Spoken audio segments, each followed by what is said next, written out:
morning, guys, and welcome to the Action News 5 Digital Desk. I'm Parker King. It is a beautiful Friday here in the beautiful city of Memphis, Tennessee. We've got some top headlines for you as we head into our morning.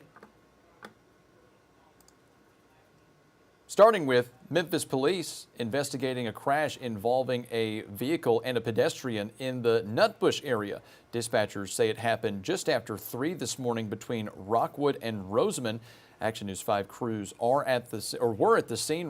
They saw a wrecked vehicle and a mangled bicycle is what we're told, and the coroner, unfortunately. The roadway was shut for several hours in both directions, but lanes have since reopened. We've reached out to Memphis police for additional information on this early morning crash. 6 people are in custody after a chase that started in Memphis and ended in a crash in Southaven. You can see it right there. Police say this started just after 7 p.m. last night on Rhodes Avenue near Getwell when officers spotted a vehicle tied to a robbery. The chase ended when the Jeep crashed at I-55 and State Line. Investigators say all 6 people ran, but were caught after a large police presence. We reached out to Southaven Police for more details. Right now, those 6 arrested are in police custody in Southaven and will at some point be extradited back to Memphis. 1 year after Memphis Mayor Paul Young pledged to reinvest 25% of XAI property tax revenue into nearby neighborhoods, a citizen advisory board has finalized its recommendation for how to spend that $3.3 million. Residents in South Memphis and Whitehaven called for improvements, including home repairs, health care, public safety, blight cleanup, sidewalks, and drainage projects to boot. These recommendations now head to city leaders for consideration. How the $3.3 million is divided among the priorities will be up to Memphis City Council and the Mayor Young administration. This debate will play out, we're told, over the next few months. In other news, with the Memphis Safe Task Force, the Department of Justice is using the task force as a model for a new $300 million crime-fighting grant program. The Model Cities Initiative will award funding to 2 to 4 cities with populations over 100,000. Supporters say the program builds on Memphis's crime reduction efforts, while critics argue crime was already declining before the task force launched. Applications are due right now and close in 90 days. During this application process, it must be clear that all city and county leaders are on board with participating in the project during the 36-month-long process, according to documents. Continuing coverage involving the former Evolve Bank CEO, Bob Hartheimer. He's been sentenced to just over 4 years, specifically 51 months in federal prison after pleading guilty to child porn-related charges. Prosecutors say Hartheimer exchanged explicit messages with someone he believed was a 15-year-old boy, who it turns out was an FBI agent. He will also serve 5 years of supervised release and must register as a sex offender. Attorneys say they're doing what they can to place Hartheimer in a facility near his family in Washington, D.C. Also continuing coverage, Memphis rapper Big 30 is set to be released on bond after a federal judge denied a motion to keep him in custody. Court documents show Rodney Wright Jr. was granted release on a $100,000 bond with conditions. Those conditions being home detention, a curfew, location monitoring, and travel restrictions. Big 30, fellow rapper Pooh Shiesty, and 7 others are accused of robbing and kidnapping multiple people at a music studio in Dallas, which included rapper Gucci Mane. A federal class action lawsuit is challenging one of Tennessee's new immigration laws just weeks before this law is set to take effect on July 1st.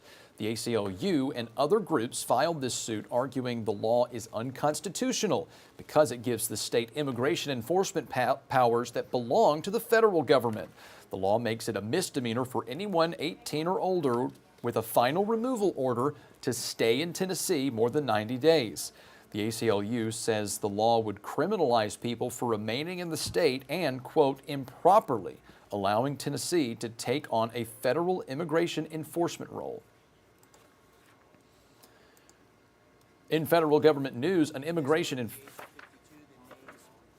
enforcement bill moves to the House after Senate Republicans passed it this morning.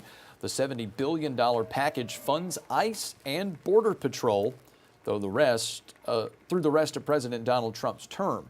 The final version doesn't rebuke the president for proposing what he calls the Anti-Weaponization Fund. Those are some of your headlines coming up after the break. More headlines for you. And at the bottom of the hour at 9:30, we have guests from La Prensa Latina to give you what's happening in the neck of the woods for Memphis's Latina community. Stay with us, guys.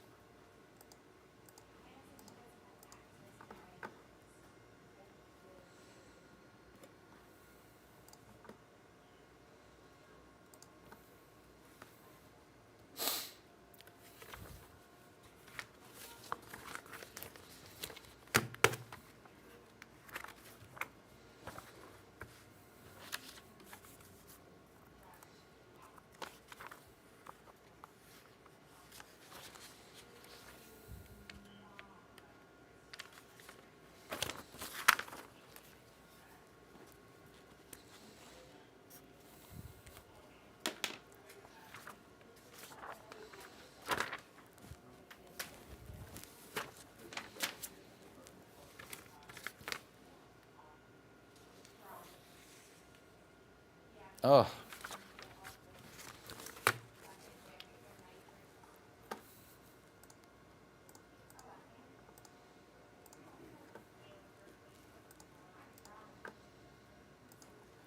Welcome back, guys. We want to give you some updates to a early morning crash that we brought you at the top of this cast. We have some breaking news for you to update the condition of the driver. Police tell us the call came in at 3:07 this morning. Officers responding to this crash scene where a pedestrian was struck at Jackson Avenue and Buchanan Drive. This is right between that Rosemont and, excuse me, I can't think of the second street, but there was a multi-block area closed off. Now, the pedestrian was pronounced deceased on the scene. The second driver remained on the scene and was detained. Police tell us this is an ongoing investigation. Now to some of your other headlines today. We're hearing some good news from Memphis Shelby County Schools regarding attendance rates. We're going to take you to some of those statistics now. MSCS said in a newsletter that the district's rate has decreased from 27.9%, which is down from 30.3% the previous year. Part of that is from identifying factors which may keep students from attending everyday class and also implementing intervention strategies. Now, they also shouted out specific schools such as Overton High, which they say is improving every year. Craigmont Middle led all middle schools for the year in the district with a 93.5% attendance rate. MSCS is currently maintaining an overall district attendance rate of 91.9%. In education news down in Mississippi, a House Select Committee there is kicking off discussions about potential school consolidation throughout the state. It's an idea supporters believe could improve opportunities for students, but they admit even raising the idea often triggers backlash in local communities. The committee held its first hearing, and the Department of Education was there to brief lawmakers on how consolidation is played out in Mississippi and what obstacles could come next. Now, the state superintendent says the department isn't advocating for a specific plan, but it wants lawmakers to clearly define the department's role in any future consolidations. In travel news, American Airlines is temporarily suspending some of its routes this summer as jet fuel costs continue to rise due to the war in the Middle East with Iran. The company said high fuel costs are straining carriers' budgets. Jet fuel costs account for 30% of airlines' total expenses. American said in a statement that it had adjusted services on select routes in August and September, but did not say which routes specifically would be suspended. Here locally, 3 Memphis City Council members are pushing funding for repairs to the long vacant Mud Island Amphitheater. The Downtown Neighborhood Association said an ADA, that's the Americans with Disabilities Act's review, outlined needed fixes, and council members J.B. Smiley, Janice Swearingen Washington, and Yolanda Cooper Sutton signed a budget resolution to fund them. A contractor bid, according to the Downtown Neighborhood Association, is $96,000. The official Juneteenth holiday is less than 2 weeks away, but today is the 33rd annual Memphis Juneteenth Festival. Just drive down Union and you'll see it at Medical District Park. The event showcases some amazing artwork, clothing, and other items from Black-owned businesses and artists, all to celebrate Juneteenth, which celebrates the day all Americans won their freedom. The fun starts at 3 p.m. And if you missed Game 1 of the NBA Finals, Game 2 is tonight between the New York Knicks and the San Antonio Spurs. The Knicks drew first blood with a 105-95 win in Game 1. Knicks star guard Jalen Brunson finished the game with a game-high 30 points. New York looks to win their 13th straight game in the postseason. They've not lost since late April, folks. Game 2 tips off tonight in San Antonio, starting at 7:30. Those are your headlines as we get into this hour. Coming up, some national headlines and hopefully a first look at your forecast with meteorologist Riley Winch. But stay with us at the bottom of the hour. Again, reps from La Prensa Latina to tell us what's going on in their neck of the woods. And at the end of the show, for the 9 o'clock hour, we've got wide receiver Calvin Austin III coming to tell us more about his upcoming football camp. That's coming up.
Welcome back, guys. Well, get this, a heist, not of money, but of Legos. There's a massive theft of major Lego collections out west from Utah to Oregon that is sparking an internet frenzy. Here's Vasily Villarmos, who's bringing us the latest.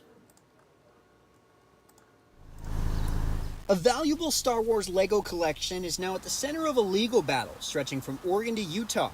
The dispute began after local resident Brian Mansell placed his family collection on consignment with the Kaiser Bricks and Minifix store in 2023. Mansell valued his collection at $200,000. When the franchise changed hands in late 2024, questions were raised about what happened to the collection and who was responsible for it. The controversy exploded after YouTuber Reckless Ben Schneider accused Bricks and Minifix corporate and the store's new owners of taking control of inventory that belonged to the Mansell family. Former franchise owner Crystal Law alleges the company knew it was breaking the deal. They were always aware of the consignment. They promoted it when it was on the news and in the newspaper a year before they took our store. And the franchise agreement expressly allows consignment, in contradiction of their newest statement. Bricks and Minifix is strongly disputing these claims. The company says that consignments are against company policy and that they first learned of the agreement during the franchise's transition. They also argue that Schneider's videos omit surrounding context. Bricks and Minifix as a brand and the incoming franchisees did not knowingly take on anybody else's inventory. As for what happened to Mansell's Lego set, Bricks and Minifigs believes most of the collection was gone before the ownership transition. McNeff says the company did an investigation and uncovered what he describes as major problems with the record keeping surrounding the collection. To our belief and knowledge, the majority of the collection was sold and then otherwise stored elsewhere. Pretty crazy. I fancy myself a bit of a Lego collector. My wife does as well, but $200,000 worth of Legos. I mean, that is extreme, and to try and get away with it. We'll see how that plays out, folks.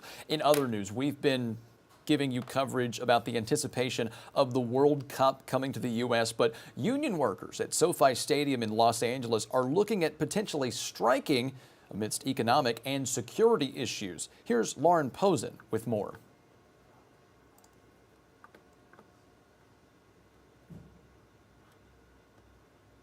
It only happens every 4 years, and for it to be in Los Angeles is huge. The World Cup is the talk on the field at Formula Soccer Center in Van Nuys. We all support our teams, and I think the way we support them is so beautiful. So I think the fact that the World Cup is coming to basically our backyard, I think it's special. Turning what feels like a distant dream into reality for young soccer hopefuls. I'm excited if USA wins. But a possible strike of around 2,000 concession and hospitality workers employed by Legends Global at SoFi Stadium is adding uncertainty to the buildup. Yolanda Fierro is a suites runner at SoFi Stadium. The main concern, first of all, is the ice issue being on the grounds. Myself and my co-workers are a little bit scared for coming to work because I do have a lot of employees that are here on working visas from different countries. Homeland Security insists ICE agents will be on site to target counterfeiters and traffickers. But workers don't trust that and are asking for safety and security protections. They're in fear of, if I get snatched up by ICE, who's going to take care of my family? And what's going to happen to my personal property, such as homes, vehicles, things like that. Workers are also asking for better wages and job security. The hope for fans is an agreement can be made. The Hispanic community loves football, and they want to go and enjoy and spend time with family. But if they can't, 70,000 soccer fans showing up for the U.S. opener on June 12th won't be greeted by stadium staff, but a massive picket line. Talks about this has been going on for over a year, but as we get closer to it, I'm going to say the last 3 months has been extremely stressful for everyone.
Join now for my first interview. I've got with me my guest, my very first guest from the Tennessee Ballet Theater, Ashley Davis. She is the book director there, coming to tell us about 901 Stories down on Beale, an event in a couple of weeks at the historic Daisy Theater on Beale Street, of course. Ashley, I want to welcome you here and to give us a bit of a breakdown on the event. First and foremost, good morning.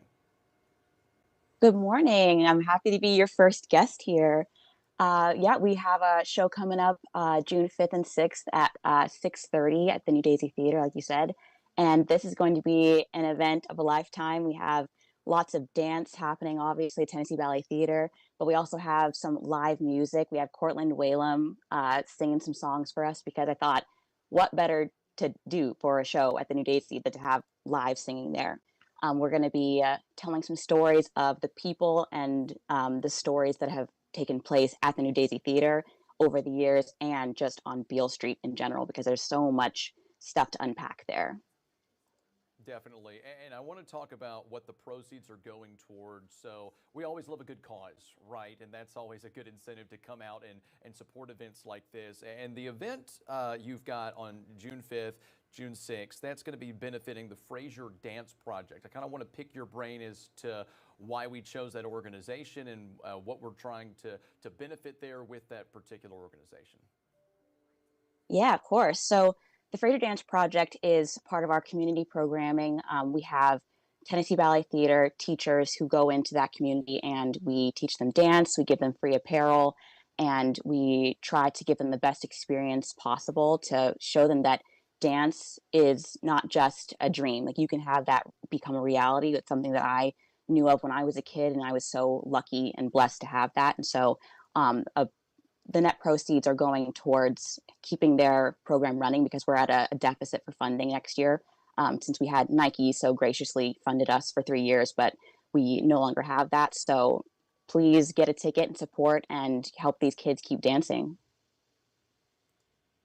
Keep these kids dancing, definitely. No, and I just want to go into, I'll go ahead and get a little bit about myself. I did show choir. I was a theater kid. It's such a creative outlet for folks, and it keeps people, you always hear the phrases in Memphis, got to give the kids off the streets. You got to get them into something constructive and productive. You got to get them into team sports. You've got to get them into something other than what we see in the day-to-day. And so dancing is a part of that. And when you've got a community like Fraser with something as important as this Fraser Dance Project, it's important to support institutions like that. And so I imagine you'd echo that same sentiment, and that's sort of the reason why we're trying to benefit them through this project we've got in a couple of weeks. Of course, for a lot of these kids, the 2 days a week that they have class, that's their time of peace, no chaos, right? That's their structure. So not only does dance teach them discipline and a beautiful art form, but it really does give them some peace, some solace. And so that's what I'm trying to do with this show. I'm trying to keep these kids in a really, really nice space and a nice headspace too, Definitely. Final thoughts. We've got this event coming up. Where can folks get their tickets? How much are tickets? What can they expect? We've got a VIP package that we're wanting to boast about. Let's give the nitty-gritty, the logistical information for the events for folks interested. Of course. So we have our VIP tickets for the VIP hour beforehand, which is at 5:30 both nights. Those tickets are $50, but what that gets you is we have appetizers, a drink ticket. We also have exclusive performances that you won't see during the show in that hour. So if you really want to see more dancing, more singing, you got to come to the VIP hour. And then for the regular show at 6:30, those prices are $35 per ticket. And you can get all those tickets at Ticket Leap. And you can go to our Facebook and find the tickets there, and our website at Children's Ballet Theater. You can also find a little link there. Awesome. Well, Ashley Davis with the Tennessee Ballet Theater promoting 901 Stories Down on Bill, proceeds benefiting the Fraser Dance Project. You just heard it all there. What you get, a little more bang for your buck if you get the VIP experience, and where to find those tickets. Ashley, thank you so much for joining us, and best of luck in the next couple of weeks with your project. We have got a very special interview for you today. If you love the Orpheum like I do, you're going to love this story. Also, if you love Disney classics, you're going to like this.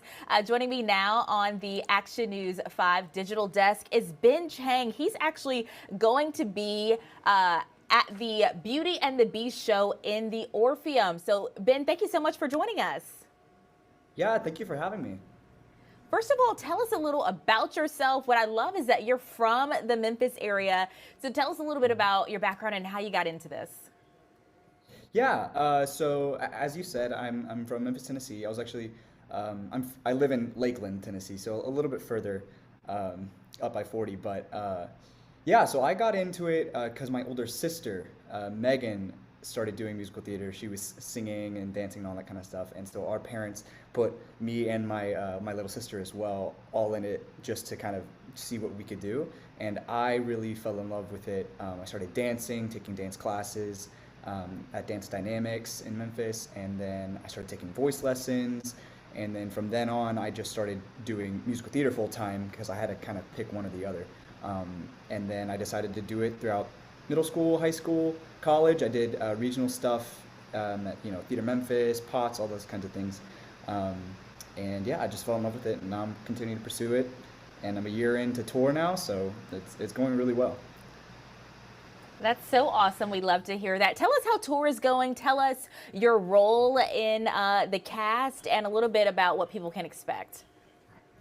Yeah, so I am in the ensemble, so I'm the baker at the very beginning. I twirl around some forks, I carry some plates and be our guest. I'm one of the tavern guys that jumps onto the bar, off the bar, all that kind of stuff. But then I understudy Beast and Gaston, so whenever they're sick or they have vacations or anything like that, me and another guy will split those shows. So I also get to go on. So actually Saturday and Sunday in Memphis, I have some shows that I'll be going on for Gaston. So that'll be very fun to do. My mom's very excited about that. I bet she is, and I bet everyone from Briarcrest, because you did go to Briarcrest, right? Yes, ma'am. Yeah, so I'm sure there's lots of Briarcrest folks and just people in the Mid-South who want to support you. Tell us a little bit. I mean, you are on tour, so you're back home for a little bit. Is there anything you have to do while you're here besides seeing your mom and family, of course, but any food places you're like, while I'm home, I gotta, eat or participate in, anything like that?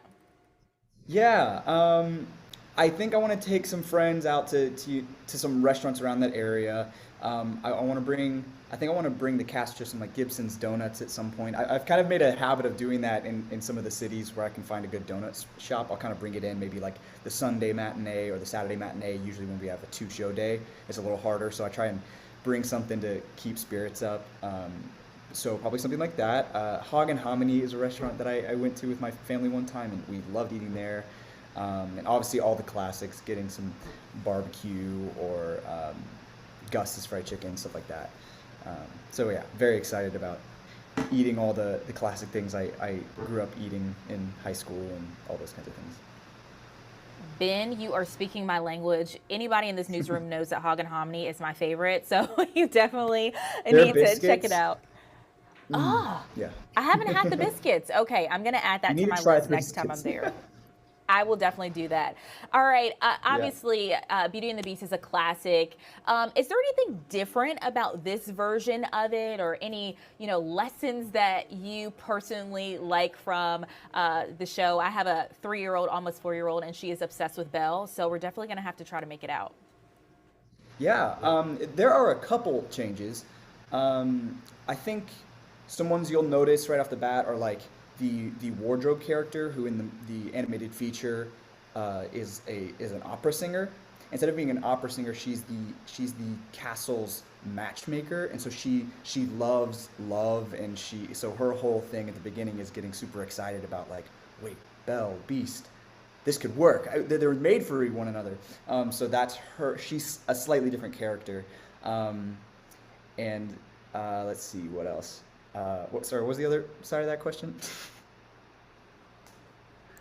Yeah, I was just asking anything different that people can expect, because it is such a classic, and I think you did touch on that a little bit. And like any vibes differently, is it still? I'm sure kids are still going to be singing along, or things of that nature. all of the main songs are the same. The heart is still there. Oh, you're asking about the lessons, and I think the main overarching lesson of the whole thing of like the redemptive power of love with Belle and Beast, and how her relationship and her love for Beast and Beast's love for her is able to like redeem him and all that kind of stuff. Like that's all still there. The heart of the show is still there. It's just been revamped a little bit. There's a little bits have been added to like Gaston and Be Our Guest. So now those are a little bit longer. Some great dance moments, just some super flashy things that families have loved so far. So yeah. Well, we are looking forward to it, to this. Tell us again when you guys will be running at the Orpheum, times if you know any of that, and anything else you'd like to share that I didn't ask you. Yeah, June 2nd through June 7th is when we will be at the Orpheum. And I want to say it's a pretty normal schedule. Don't don't quote me on that. I think it's a normal schedule of like uh, Tuesday through Friday, one shows, and then Saturday, Sunday, two shows on those, matinee and then a night show. And yeah, so I don't think I have anything else that I really wanted to share, but those come out and see us in Memphis. I'm sure my mom is going to be busting out loads of people to come see me, and I'm super excited to see everybody. As she should. Well, we are super proud of you. Thank you again, Ben. We're so excited that you're here, back at home, and will be performing in the Beauty and the Beast in the Orpheum. Thank you again for your time. We appreciate it. Yeah, thank you.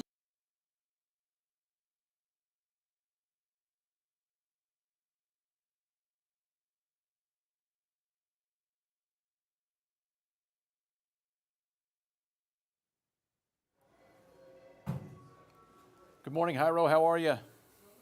Good morning. I'm great. How about yourself? I'm doing well. I'm doing well. Let's see. Great. You can see us, right? Not right now. Not right now. Okay. Maybe when we throw it up. Huh. Let's see. Hannah did tell me that we fixed it, so hopefully that's the case. Hopefully I didn't lead you astray, but we're 20 seconds out. Okay. All right. And again, I don't look as clean cut as you, so. Oh, come on. Well, I if- can't if see you- you. So, but I Well, doubt that. I you can doubt that trust very me. much. I did go back and see that. I did go back and see that interview, and very sharp. All right, here we go, Jairo. All right. Folks, welcome back to the Action News 5 Digital Desk. We've got a regularly scheduled guest. It's our guy Jairo from La Prensa Latina joining us this Friday as we get into more on what's happening in Memphis's Latin community and some of the things that they need to be on the lookout for. Jairo, welcome back. Hopefully, I was told that we've got the issue with the camera resolved and that you can see me. If you can't, like I said, just take it from me. You can trust me. You do look better than me on camera. So, with that, Oh, how I are doubt you? that very much. Great, great. Thank you. Even though I can't see you at the moment, we might get that fixed, but it is a pleasure to be here with you. And I just so you know, I did go back last week and saw the interview, and you are very sharp. So don't you worry. And I have no doubt that you are the same this week. Lost the jacket, kept the tie, so we're trading one for Yes, another. sir. It's Friday. We're going a little casual here, but you've got the blazer, you've got no tie, so I would say we're even. Yeah. We're even. We're even. It's like you said. It's Friday. We are kind of gearing up for the weekend, and here at La Prensa, it's when we kind of like finish our publication. So this Friday is also kind of like a Monday for us because it's like, all right, we're done for this week's publication. Friday is when we start distributing our newspaper. So it's like our Monday reset. So it's like, here we go, and what better place to kind of get this reset than with you at Channel 5. Well, perfect. Well, let me make your technically Monday a little better here. Let's get into that publication. So we've just got this latest publication in. Let's walk through a couple of the covers that you sent us and just give folks the bit of the rundown about what we're looking at here. Yeah, so on our front cover, we have a case of a young man. He's a 19-year-old Endry Elian Martinez, who actually went to Miami to get a cosmetic surgery done and didn't return back to Memphis. He is from Memphis. He's actually from Venezuela. He's been here in the States since I think 2023. And the family is very upset, and of course with reason. And they're calling out for help, and they have lawyers kind of looking into it because prior to that, I think a week before he went in there was another lady, Kenley Milan Aponte, who's also Venezuelan, was at the same medical facility and also suffered from, I think they didn't pass anesthesia. She went to go get a mommy makeover and didn't make it. And so this has caused concern, of course, for this medical facility. The family here in Memphis is basically wanting also people to be careful and to do their due diligence and research when it comes down to choosing your cosmetic surgeon. And so that's one of the families, and it's just very upsetting that this has happened very young, 19 years old, and the young lady was 35 years old, and so it's one of those cases that we're going to continue to look into here, as it's one of our Memphis residents, and we'll keep you informed. We appreciate that. Obviously, the story is tragic, but that's one of the reasons why we love this partnership, is because La Prensa Latina, it's not just community events, it's not just very positive stories. You do plenty of that, but there are also very impactful, very serious stories about what's happening in your community. So, I mean, there's a great responsibility you have, and we appreciate you bringing that to us every Friday as we sort of kind of work together to make sure all of Memphis, whether that's your community, our usual community who watch us on air and online, are informed with everything that's going on. So we appreciate you starting off with that. It means a lot. No, yeah, and I appreciate it. And we do the same thing. So it's very reciprocal too, because you guys do such an outstanding job with Channel 5 that we share a lot of this information too with our Hispanic community the same. So, yeah, and we have this information, but we also have what I like to keep things positive too. I like to highlight Memphis, and that's one of the things to just kind of jumping into the other section with our entertainment, which is like Hola in the Morning, which is just kind of vibrant news. We are highlighting different venues, different activities that are happening in June, different festivals. Just to kick off, we have live at live at the garden, live at the garden, which is on June 13th. And if you haven't been out there, it's amazing. It's a beautiful facility. And we have all the information about the artists in La Prensa Latina that you can look into it. Also, we have, of course, we have the Pride Fest that is going on. I think it's on the same weekend. And later on in the month, one of the most community-focused events, which is the Su Casa Summer Festival, hosted at Su Casa Church. So this festival is designed to bring communities together. It's an amazing place to go out there. You can look at Su Casa on their website. You can find this information at La Prensa Latina, but we're also highlighting, as you said, not just the news information, but things you can do with your family. Go out. There's tons of activities to choose from. So make sure you go to laprensalatina.com or La Prensa Latina Media on our social media. No, for sure. We will actively promote your channels and make sure folks that need that information is going to go find it and get it from your site. We've got one more here that you've sent me, and it's about the World Cup. A lot of excitement, a lot of anticipation. We are right around the corner from the World Cup getting here. What are you trying to push in La Prensa Latina and promote as we get ready for all of these games that are going to be across the country? Oh my gosh, we're trying to push the soccer fever, really, the whole fiebre, the whole excitement. I don't think that so as I guess as a soccer fan, every 4 years when the World Cup comes around, it's super exciting. You get to have your national team play and represent your it's such a great moment, and to have it here hosted in North America, which is Mexico, which is going to be the opening in June. I think it's next Thursday. And then we have, of course, United States and Canada.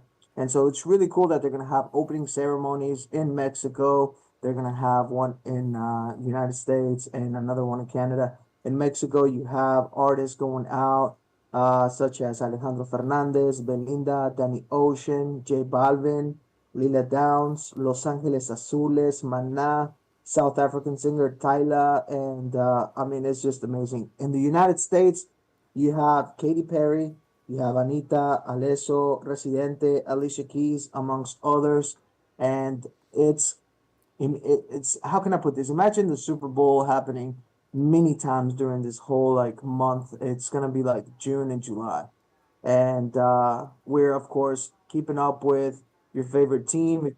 This year we have the favorites, which is Argentina with Messi. We have Portugal with Cristiano Ronaldo. We have Neymar representing Brazil, and of course I'm rooting for Mexico. As I was born in Mexico, and I'm rooting for Mexico. And there's many other people that are rooting for their countries. and of course the USA is gonna be doing a phenomenal job. So we're just excited that the World Cup is here. We're excited about all the excitement it brings, all the opportunities. Now, as you'll be able to see it in a lot of sports bars, your favorite drinks, your favorite Right. everything. Nike just came up with an amazing 6 minute video that was totally awesome if you get a chance to see it. No, yeah, for sure. And I'm glad that you specified that your team is Mexico. Like, I'm a bit of a fair weather football or soccer fan, and I feel like we're in sort of a bubble when the Super Bowl comes around because not everyone watches the Super Bowl, but everyone watches the World Cup. So I'm kind of getting that fever, if you will. A lot of Yeah, hype yeah. a lot of hype for that U.S. team coming in. I've got some friends internationally who are their excitement's on another level, and I feel like I might get that way with Definitely. American football. Well, but, you'll but get it's it. You'll get exciting. it because it doesn't matter if it doesn't matter if you're rooting for Texas or California or a team in OKC or anything like that. You're rooting for the United States. You're rooting for the entire country to come up and to be the champion. And so are the people from Mexico, Argentina. It's gonna be awesome. No, I'm really excited. Jairo, we're out of time here. We've got another interview coming up in the next couple of minutes. Final thoughts, and let folks know on where they can find more information for La Prensa Latina. Yeah, so you can find our newsstands. So La Prensa Latina, you can find it in the Memphis Public Libraries. We have a whole list of distribution points at laprensalatina.com. Our most famous spots that people go to is the farmers markets, the grocery stores. Also, like I said, on our social media at La Prensa Latina Media, you can find us on Facebook, Instagram, and YouTube. So we have all the information there. I greatly appreciate it. You can find more information on local stories like we presented today, national, international stories, and just random things that we have in there that are for our community. So I appreciate you, and can't wait to see you next time on Friday on the next one. So hopefully we can get this video worked out. I know I've got my engineer right over here, just off camera, who's taking a look at it, wondering, oh, what happened? So we're going to get that resolved for next time. But we always appreciate Maybe you it's coming in, me. Yeah. and we'll see you next week. Jairo, thanks again. See you Really next week. appreciate it. I appreciate you. See Thank you you. next week. Bye. All right. Our friends from La Prensa Latina, we always appreciate their help. Stay with us, guys. After the break, we're going to have wide receiver for the New York Giants, Calvin Austin III, a U of M alum and one of the greats of the last recent years. Stay with us, guys. We'll have more on his upcoming football camp.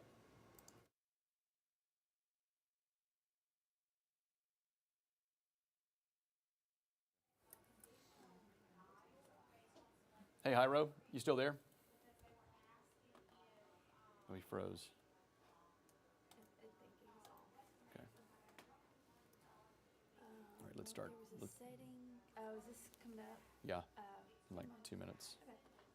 Did he get through all the? Yeah. All three? How'd you do the full screen? The little top right looks like a. Got it. Got it. Then you minimize it and drag it down to the bottom. Cool.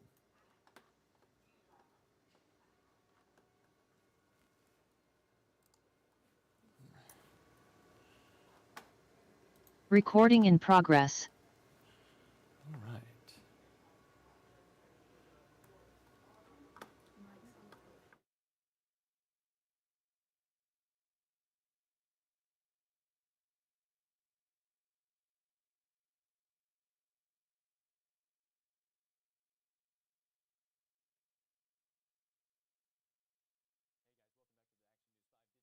We'll get to Calvin Austin III in the next couple of minutes, but first let's give you a first look at your forecast with meteorologist Riley Winch. We are talking about a beautiful day today, followed up by more humidity as we head into the weekend. I'm First Alert meteorologist Riley Winch, and look at the current clouds and radar as we take a look at the satellite. Clouds starting to move their way in from the west, but I think we get quite a few periods of sunshine today before those clouds really take over. And as the clouds take over, the humidity is going to take over in this forecast as well. Next 12 hours come along with temperatures warming their way through the 70s. We get up into the 80s by around 11 a.m. as we have temperatures getting into the middle to upper 80s after 3 p.m. I think we'll have quite a bit of sunshine around as we head towards the lunch hour, but as we head towards the commute home, we'll have a couple more clouds starting to filter in mixed with sunshine. And this is how that plays out on the Futurecast. We can see some of that sunny weather in play during the early part of the afternoon. Highs getting into the upper 80s, but we first see some of those clouds start to filter in this evening from the west, then from the south. This is what really kicks in that moisture as we head into tomorrow morning. Could have some patchy areas of fog around as we get temperatures falling into the lower 70s around sunrise early tomorrow morning. But we are going to be talking about seeing highs still getting into the mid to upper 80s tomorrow afternoon, along with overcast skies. So that's what's different. Today we have partly cloudy skies, more periods of sunshine, lower humidity across the area for any of those plans. Friday going to be much nicer than as we head into the day. Saturday with a couple of those clouds around. I do expect though to see some of that humidity bring the potential for some spotty showers as we head into Saturday evening. But the reason why we are going to see that humidity level uptick is because of the fact we have high pressure off to the east, low pressure off to the west. That sets up a pattern that helps us tap into some of this Gulf moisture. And as that southerly wind brings in more humid conditions, we see that cloud cover increase as well, making for a hot and muggy day on Saturday, with highs again getting up into the upper 80s. I think we fall just short of that 89-degree mark tomorrow in Memphis, but we have wet periods in the forecast as we head into the day on Sunday, as the stalled frontal system brings some scattered showers and storms, maybe a little bit more widespread than not across the region. So keep the rain gear nearby on Sunday before we see some of those lingering showers Monday and Tuesday, some dry periods in between. But as we head into the middle part of next week, that's when I do expect to see highs in the 90s, and then we're talking about the humidity lingering as well, making it feel like the triple digits in some cases. Good news with the drought monitor. New drought monitor came out yesterday, incorporated all the rainfall we've seen since Tuesday, and that's all the rain that there's been across the region with the dry middle part of the week. And that has removed parts of Shelby County from the drought. You head out to Holly Springs in Marshall County, no more drought. Some great news out there, just abnormally dry in parts of Memphis, down towards Hernando, Oxford, Ripley, Corinth, even Selmer. Great news for the agriculture industry. We could use a little bit more of that in parts of Arkansas, but notice even in areas like Wind Forest City, we're just in a moderate drought now rather than the extreme drought where we have been for a good portion of the spring. So that is some encouraging news with the drought monitor. The Muggy meter, you know, this may be not what you want to see as you head into the weekend. It's just a sign of what's to come as we head into the summer months. We are talking about pleasant conditions today, but humidity comes back with muggy weather in the forecast, not just Saturday, but into Sunday. Some steamy days as well as we head into the early and middle parts of next week. And that's going to play a role in the feel-like temperatures. This is really what makes an impact to you, more so than the actual temperatures out there. With the added humidity, that high of 88 on Saturday feels more like 97 during the warmest part of the day. And we could be talking about triple-digit feel-like temperatures as we head into the middle part of next week. It is going to be quite muggy out there. Rain chances 0 to zilch today, but as we head into the day tomorrow, spotty across the region. I think Sunday is the day we could have some more of that scattered shower and storm activity in the forecast. Could have some of those scattered showers and storms lingering on Monday and Tuesday. We dry out Wednesday and Thursday, but remember that humidity is still in place, and the feel-like temperatures go up anytime you have the humidity and the sunshine to match each other. So it's really something to keep in mind as we head into the extended forecast. Also in the extended forecast, I think the early signs of the next wet weather maker after the early part of the week, Sunday through Tuesday, could come next weekend. So just keep that in mind with above average chances at precipitation. But we are talking about highs getting back up into the 90s Wednesday through Friday next week. Coming with the humidity, that's going to be quite a muggy one to get outdoors for, and you can tell the humidity is in place with these overnight lows. That's the coolest temperature over the course of the next couple of days in the low to mid 70s. So that just shows how much moisture is going to be in the atmosphere, how humid it is going to be as we get closer and closer to that first day of summer. And we've got quite a bit of humidity to go over the next couple of months.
All right, guys, welcome back to the Action News 5 Digital Desk. Waiting for Calvin Austin III to join us for our show. But while we wait, we're going to bring you another national story. Here's a quick question for you. What's a stabber? Well, it's a traditional Norwegian farm storehouse that you can find in that country. Hand up, how many knew that? Put your hand down. No, you didn't. Second question for you. Why is there one in a small town in Minnesota? Well, John Lariston does the thinking for us and has the answer. There's a lot of Norwegians around. In the little town of Milan, Scandinavian pride is everywhere, from the grocery store mural to the Main Street Viking. But just a few miles out of town, you'll find something that came directly from the motherland. It came in like a container. This building was shipped all the way from Vinstra, Norway to Don Peterson's farm. It's called a Norwegian stabur, and it's basically an outdoor pantry that you can also sleep in. They'd store their summer clothes in there in the wintertime and their winter clothes in there in the summertime. The backstory is that while visiting Europe, Don Peterson became friends with Norwegian Halvard Pettersen. Pettersen was looking to honor Americans for helping his country during World War II. So he built the stabur out of Norway pine, disassembled it, and then shipped it in pieces more than 4,000 miles to Peterson's farm. Then he flew over and put it together. Halvard wouldn't let him use any power tools. No power tools. No power tools, yeah. The finished product included a bell tower and a sod roof, which never leaked. It became the Norwegian version of, if you build it, they will come. After it was built, I mean, there were busloads that came out. They came from across the country and even from Europe to see this Nordic masterpiece. After 10 years and about 5,000 visitors, the stabur began to lean a little bit. So back in Norway, Halvard had a pretty creative solution to that problem. Instead of Ole and Lena, Pettersen sent Ola and Kari. There's more to these hand-carved statues than meets the eye. Like strong Scandinavians, they are now holding up the stabur, and they can be adjusted when the building starts to sag. Halvard didn't want just a screw jack sitting here, so they are hiding screw jacks.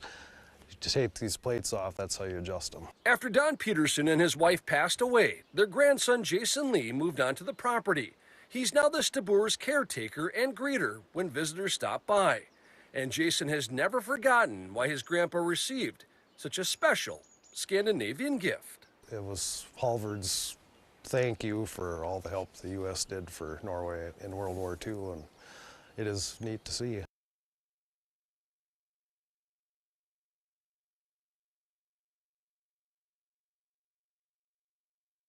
I'd like to, now that, you know, the cat's kind of out of the bag, I got with me John Michael Osley. He's the shortstop for the Lucky Llamas, one of two teams in a new baseball entertainment league called Boom Ball that's going to be coming through Memphis and giving us a bit of a show. And I'm really excited to talk about this. I'm a bit of a baseball guy, but I'd love first for John Michael, walk us through Boom Ball. This is their inaugural season. They've got a whole tour scheduled out. They've sold out the first two venues in Phoenix and in Atlanta. I think they've got a couple more stops or maybe one or two more stops before Memphis, but a lot of expectation here. Very excited to talk about this. John Michael, good morning. Give us the spiel first and foremost for Boom Ball. Good morning. Yeah, good morning. Well, Parker, thank you so much for having me. It is such an honor and a gift to be here. I really appreciate it. I'm also glad that we worked through the technical difficulties. Again, like I said, I feel like we're friends already. So that's You're too good. kind. Boom Ball is an incredible and amazing experience. It's basically just baseball reimagined. So the whole thing is we took the fundamentals of the game of baseball, which is something that me and so many of the other players have been playing for our entire lives. And we're like, okay, how can we make this as fun as possible, right? What are all of these different elements that we can do to just make it as entertaining in this amazing live show so that when everybody shows up at the park, they just have a smile on their face the entire time. No, I love that. And like we were talking during the break, I feel like there's a hunger there. Like we're not, you know, we don't have to talk about like the quasi-competitor, but we had Banana Ball recently come through Memphis, sold out. We were talking about some ticket sales, and we'll talk about that toward the end, but the launch day steel tickets that are available for folks when this season is announced, we sold out here at AutoZone Park. So at the very least, we're going to have roughly 200 people there. And I imagine those ticket sales are going to generate more. But, I mean, there is a hunger here. I want to talk about how you got into this first and foremost. I read up on you a little bit. You know, you had a very good college career playing D3. You came back and did some coaching. How do you get involved in something like this? Who reached out to you to get you to be a part of this, you know, this fad of like this entertainment baseball that's sweeping the country? Yeah, no, it's honestly, it was such a God-led thing. It was such a gift for me because, like you said, yeah, I played baseball. My dream, like a lot of kids playing, was to play in the major leagues. You know, that was the dream. That was what I was chasing. And then life kind of had a little bit of a different path for me. And I kind of chose to move on from baseball and just start to discover like the other things that I was interested in my life. And so for me, I had kind of moved on, kind of let baseball go. I did coach for a little while, but then I was kind of like, okay, like, what else am I interested in? What else do I love? And so I actually started I started my own business, and I became a life coach for former athletes. So helping guys move from, you know, playing their sport to what happens next. And actually through that journey of entrepreneurship, I got in touch with DC Banks, who's another one of our awesome players. And he had this opportunity that he had got connected with through a couple of networking options for him.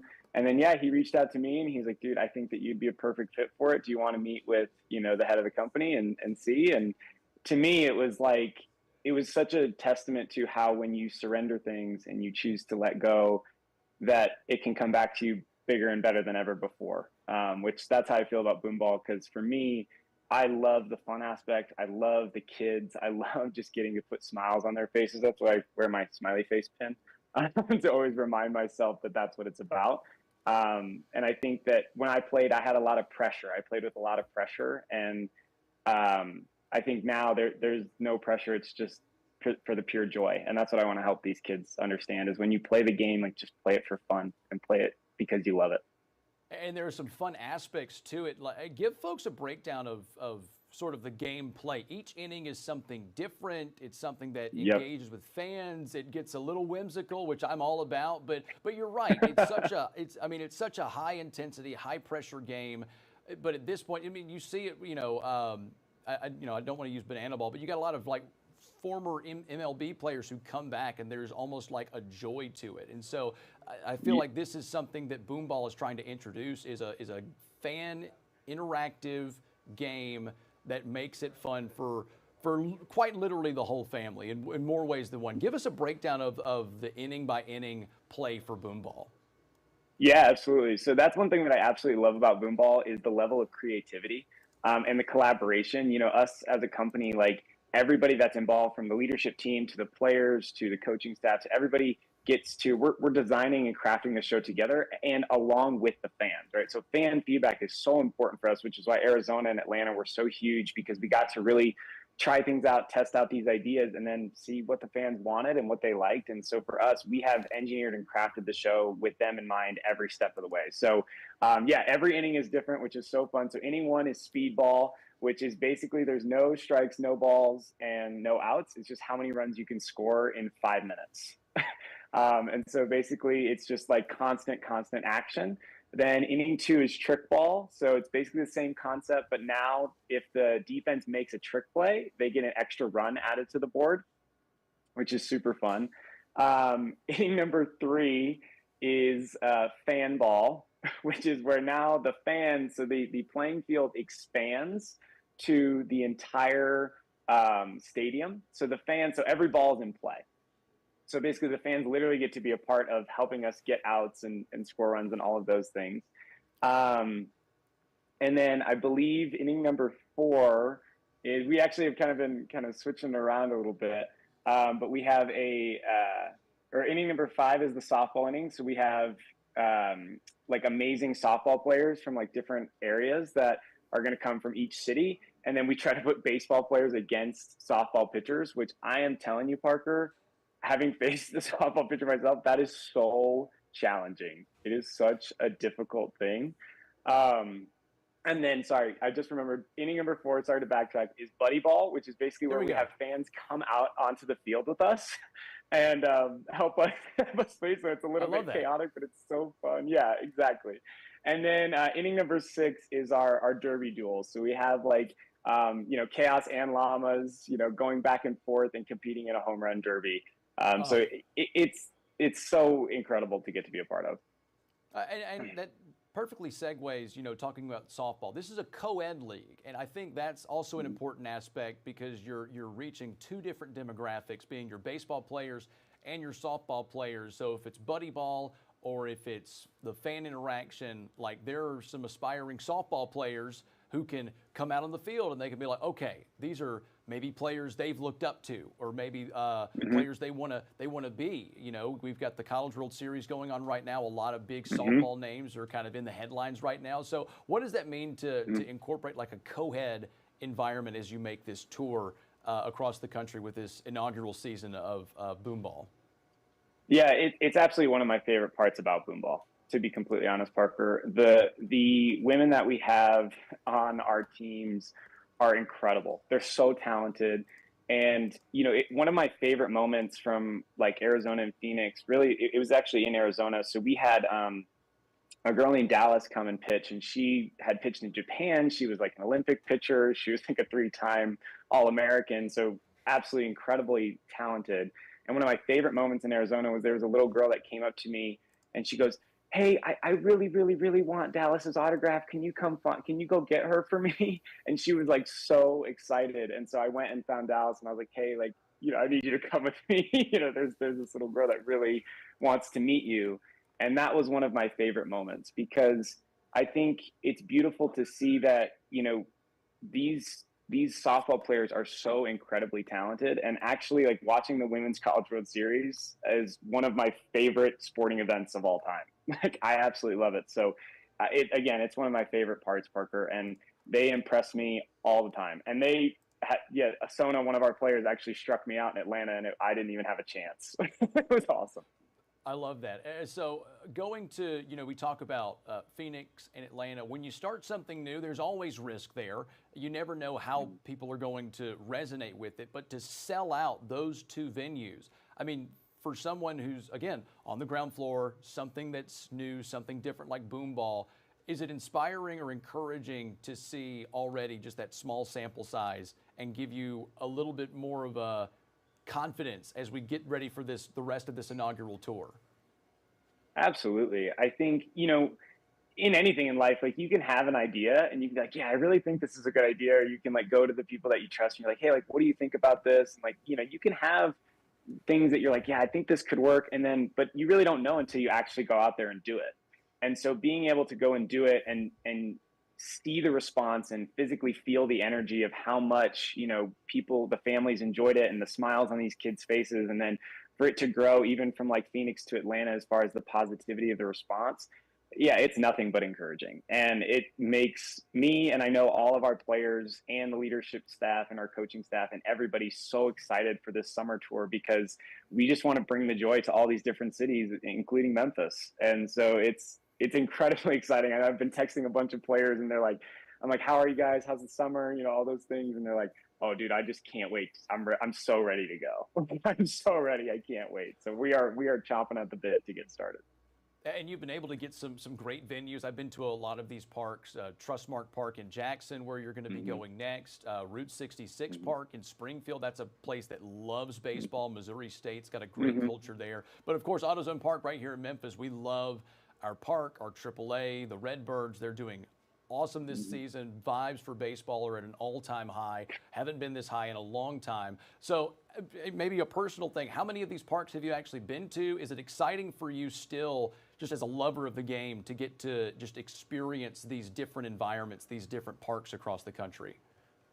Oh, absolutely. It's a dream come true for me. I haven't actually been to a lot of minor league parks, but that's something I have always had a special place in my heart for minor league baseball, because those cities that those parks are built in, right, where there isn't like a major league team in that city, there is such a deep love for baseball. Like I remember in, Atlanta, there was a couple that came down and they were kind of doing like a meet and greet on the field, and they were saying that they just travel all around to minor league parks and they love it because it's such an intimate setting, and the community loves baseball. And for me, as a kid that had the dream of playing in the majors, to play on these fields where major leaguers have played is an unbelievable gift. And I think that, you know, that's been a big thing with the Boomball leadership team, and what they've really wanted to do is partner with cities that have a deep love for baseball. That's been a big thing that they have honed in on. And I think that that's really important because,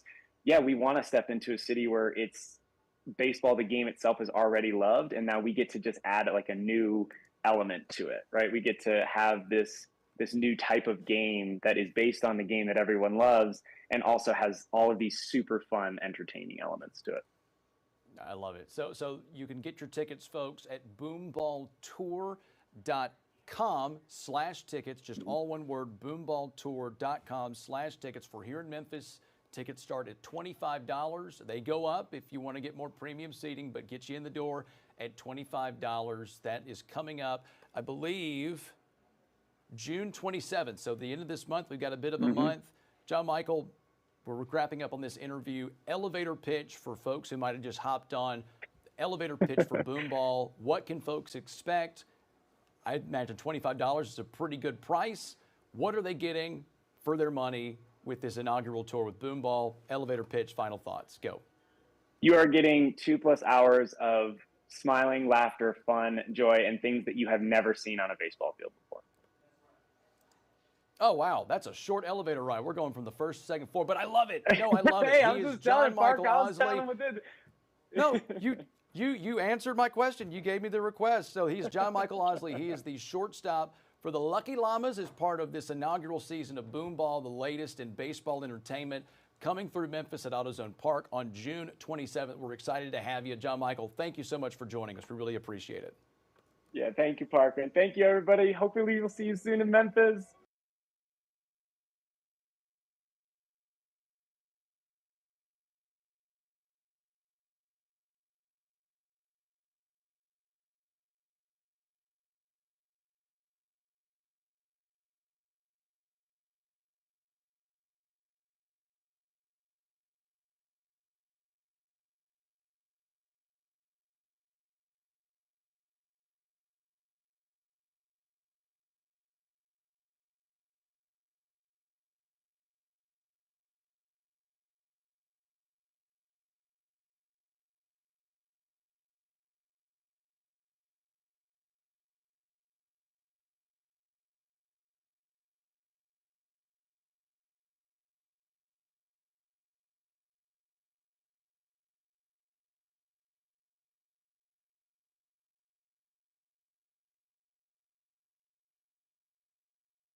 Hey guys, welcome back to the Action News 5 Digital Desk. I'm Parker King. A bit of a hiccup here with Calvin Austin. I've got a little insider information on his whereabouts. He's apparently on a plane. I think what happened, when you're a New York Giant, you're on Eastern time. So when you schedule an interview, you're 1 hour ahead. So I'm hoping to see if we can get him before the end of the show. If not, we're here to promote his second year of his football camp that he is hosting here in Memphis. His first one last year at Harding Academy looked to be a pretty big success, and obviously he's returned for a second one, so we're very excited to have him on the show to promote that. Hopefully we can get him before the show wraps up, but until we get then, we're going to give you an update on some of the top headlines that we're following today going into your weekend, and another look at weather with Riley Winch, plus some regional and national headlines for you as well. So we're going to go ahead and get into our top headlines, starting with the story that we're very sad to update on regarding an investigation involving a crash on Jackson Avenue. This is in the Nutbush area. Memphis police received a call just after 3 this morning. This is between Rockwood and Rosamond. These areas were blocked off for several hours to investigate, and officers later confirmed that a pedestrian was pronounced deceased on the scene.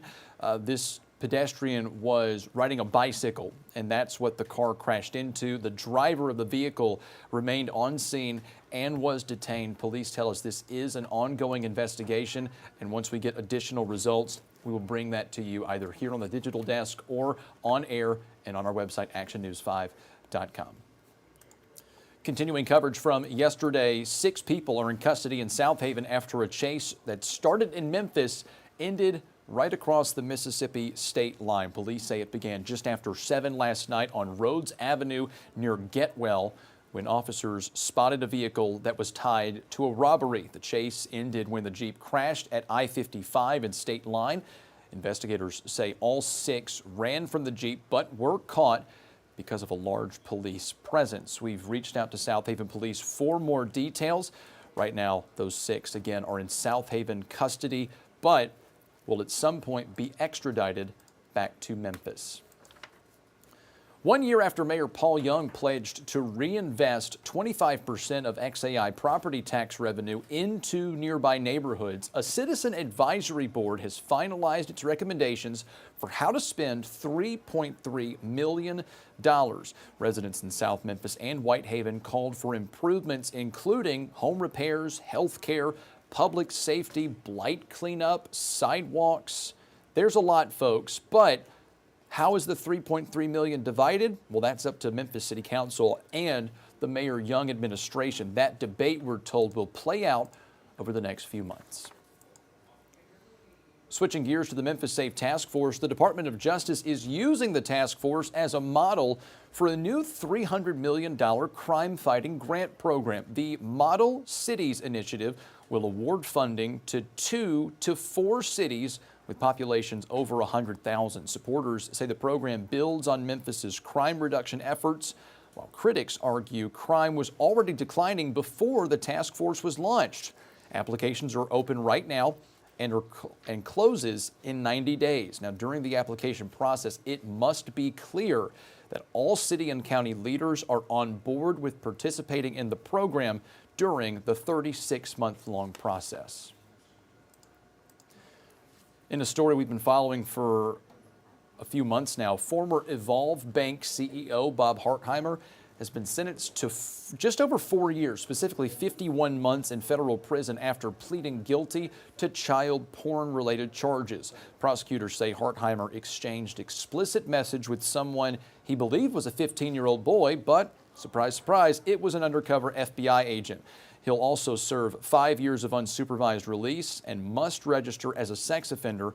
Attorneys say they're doing what they can to place Hartheimer in a facility near his family in Washington, D.C.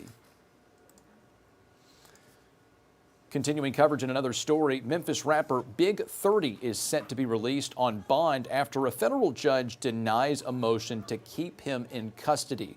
Court documents show Rodney Wright Jr., that's Big 30's actual name, was granted release on a $100,000 bond with conditions, and those conditions are home detention, a curfew, location monitoring, and travel restrictions. Big 30, fellow rapper Pooh Shiesty, and 7 others are accused of robbing and kidnapping multiple people at a music studio in Dallas, including Atlanta rapper Gucci Mane.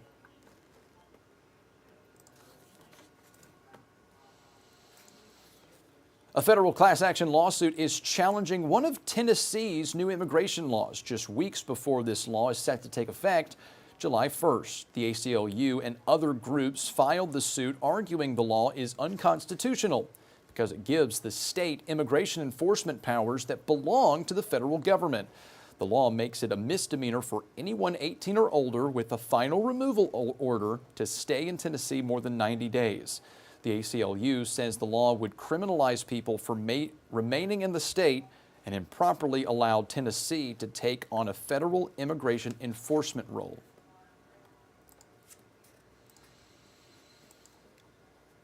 On to national immigration news. An immigration enforcement bill moves to the U.S. House after Senate Republicans passed it early this morning. The $70 billion package funds ICE and Border Patrol through the rest of the term of President Donald Trump. The final version does not rebuke the president, though, for proposing what he calls an anti-weaponization fund. Coming up for you, more headlines locally, regionally, and nationally. A look at weather with First Alert meteorologist Riley Winch. And at last check, hopefully Calvin Austin III to talk about his football camp. We'll get to that soon, folks. Stay with us. More on Action News 5 Digital Desk.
Welcome back to the Action News 5 Digital Desk. More headlines for you here locally and some good news out of Memphis Shelby County Schools. It involves a positive tactic in chronic absenteeism that they're trying to address. In a recent newsletter from MSCS, the district says that the rate has decreased to 27.9%, down from 30.3%.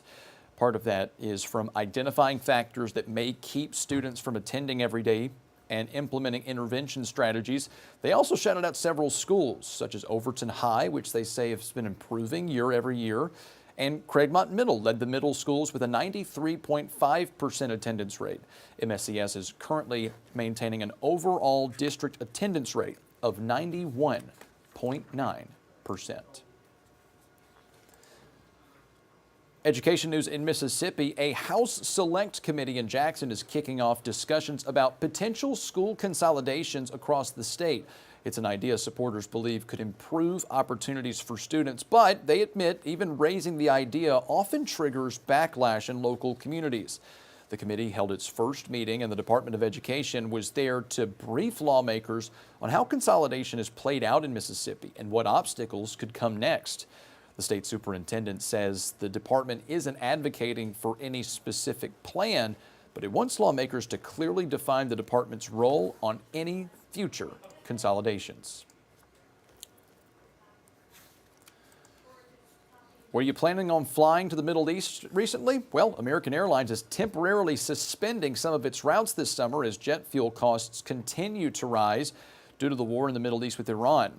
The company said high fuel costs are straining carriers' budgets. Jet fuel costs, if you didn't know, account for about 30% of airlines' total expenses. American Airlines said in a statement it's adjusted services on select routes in August and September, but hasn't specified which routes yet would be suspended. Some new life in Mud Island, ? Well, 3 Memphis City Council members are pushing funding for repairs to the long vacant amphitheater there. The Downtown Neighborhood Association say in a statement that an ADA review, that's the Americans with Disabilities Act, outlined needed fixes. Council members J.B. Smiley, Janice Swearingen Washington, and Yolanda Cooper Sutton signed a budget resolution to fund them. A contractor, according to the Downtown Neighborhood Association, for the work is priced at $96,000. The official Juneteenth holiday is less than 2 weeks away, but today is the 33rd annual Memphis Juneteenth Festival. The event continues into Saturday, at Medical District Park, but setup has already begun. The event showcases some amazing artwork, clothing, and other items from Black-owned businesses and artists, all to celebrate Juneteenth, which celebrates the day all Americans won their freedom. The fun starts this afternoon at 3 p.m. And if you missed Game 1 of the NBA Finals, you can catch Game 2 between the New York Knicks and the San Antonio Spurs tonight at 7:30. The Knicks drew first blood with a 105-95 win in Game 1. Star guard Jalen Brunson finished the game with a high of 30 points. New York looks to win their 13th straight home game in the postseason. They've not lost since late April, folks. Game 2, once again, tips off at 7:30 tonight in San Antonio. After the break, more weather with Riley Winch for a first look at your First Alert forecast. Stay with us, guys.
All right, guys, welcome back. Time now for some weather with First Alert meteorologist Riley Winch. We are talking about a beautiful day today, followed up by more humidity as we head into the weekend. I'm First Alert meteorologist Riley Winch, and look at the current clouds and radar as we take a look at the satellite. Clouds starting to move their way in from the west, but I think we get quite a few periods of sunshine today before those clouds really take over. And as the clouds take over, the humidity is going to take over in this forecast as well. Next 12 hours come along with temperatures warming their way through the 70s. We get up into the 80s by around 11 a.m. as we have temperatures getting into the middle to upper 80s after 3 p.m. I think we'll have quite a bit of sunshine around as we head towards the lunch hour, but as we head towards the commute home, we'll have a couple more clouds starting to filter in mixed with sunshine. And this is how that plays out on the Futurecast. We can see some of that sunny weather in play during the early part of the afternoon. Highs getting into the upper 80s, but we first see some of those clouds start to filter in this evening from the west. Then from the south, this is what really kicks in that moisture as we head into tomorrow morning. Could have some patchy areas of fog around as we get temperatures falling into the lower 70s around sunrise early tomorrow morning. But we are going to be talking about seeing highs still getting into the mid to upper 80s tomorrow afternoon, along with overcast skies. So that's what's different. Today we have partly cloudy skies, more periods of sunshine, lower humidity across the area. For any of those plans, Friday going to be much nicer than as we head into the day. Saturday with a couple of those clouds around. I do expect, though, to see some of that humidity bring the potential for some spotty showers as we head into Saturday evening. But the reason why we are going to see that humidity level uptick is because of the fact we have high pressure off to the east, low pressure off to the west. That sets up a pattern that helps us tap into some of this Gulf moisture. And as that southerly wind brings in more humid conditions, we see that cloud cover increase as well, making for a hot and muggy day on Saturday, with highs again getting up into the upper 80s. I think we fall just short of that 89-degree mark tomorrow in Memphis, but we have wet periods in the forecast as we head into the day on Sunday, as the stalled frontal system brings some scattered showers and storms, maybe a little bit more widespread than not across the region. So keep the rain gear nearby on Sunday before we see some of those lingering showers Monday and Tuesday, some dry periods in between. But as we head into the middle part of next week, that's when I do expect to see highs in the 90s, and then we're talking about the humidity lingering as well, making it feel like the triple digits in some cases. Good news with the drought monitor. New drought monitor came out yesterday, incorporated all the rainfall we've seen since Tuesday, and that's all the rain that there's been across the region with the dry middle part of the week. And that has removed parts of Shelby County from the drought. You head out to Holly Springs in Marshall County, no more drought. Some great news out there, just abnormally dry in parts of Memphis, down towards Hernando, Oxford, Ripley, Corinth, even Selmer. Great news for the agriculture industry. We could use a little bit more of that in parts of Arkansas, but notice even in areas like Wind Forest City, we're just in a moderate drought now rather than the extreme drought where we have been for a good portion of the spring. So that is some encouraging news with the drought monitor. The Muggy meter, you know, this may be not what you want to see as you head into the weekend. It's just a sign of what's to come as we head into the summer months. We are talking about pleasant conditions today, but humidity comes back with muggy weather in the forecast, not just Saturday, but into Sunday. Some steamy days as well as we head into the early and middle parts of next week. And that's going to play a role in the feel-like temperatures. This is really what makes an impact to you, more so than the actual temperatures out there. With the added humidity, that high of 88 on Saturday feels more like 97 during the warmest part of the day. And we could be talking about triple-digit feel-like temperatures as we head into the middle part of next week. It is going to be quite muggy out there. Rain chances 0 to zilch today, but as we head into the day tomorrow, spotty across the region. I think Sunday is the day we could have some of that scattered shower and storm activity in the forecast. Could have some of those scattered showers and storms lingering on Monday and Tuesday.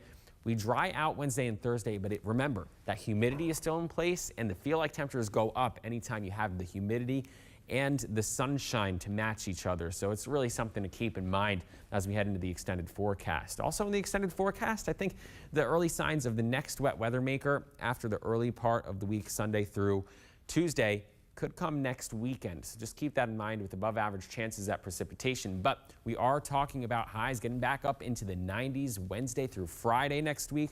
Coming with the humidity, that's going to be quite a muggy one to get outdoors for, and you can tell the humidity is in place with these overnight lows. That's the coolest temperature over the course of the next couple of days in the low to mid 70s.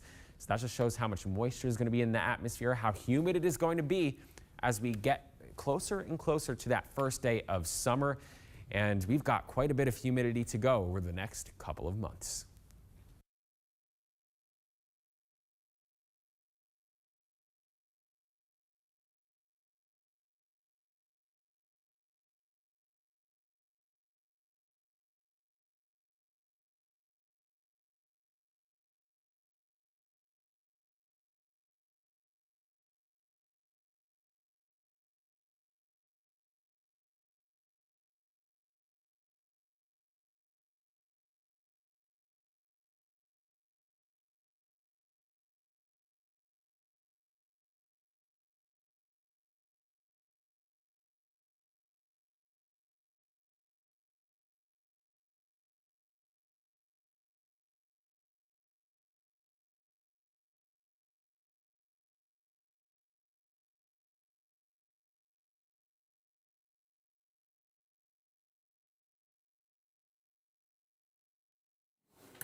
I want to bring up a very special guest to talk about something very important. As months are starting to warm up, as we all very well know, it's more than the humidity we need to worry about. It's the UV rays and the harm it can have on our skin. I have with us a friend of the program, Dr. Martin Fleming, a surgical oncologist with Regional One Health, to talk to us more about how we can better protect ourselves as we're going to find ourselves outside more.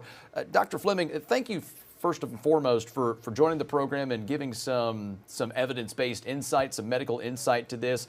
Let's first start, let's honestly go into what we were talking about on camera. I mean, it doesn't have to be sunny outside for those UV rays to come through and make us think, we're gonna be okay. And so good morning first and foremost, and let's go into the importance of just proper UV protection as we get into those warmer months.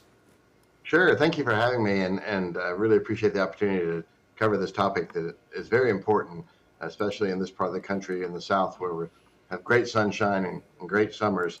As we get into May, the UV intensity goes up higher and higher through the summer months, and the protection from that is really important in the prevention of the majority of skin cancers we see.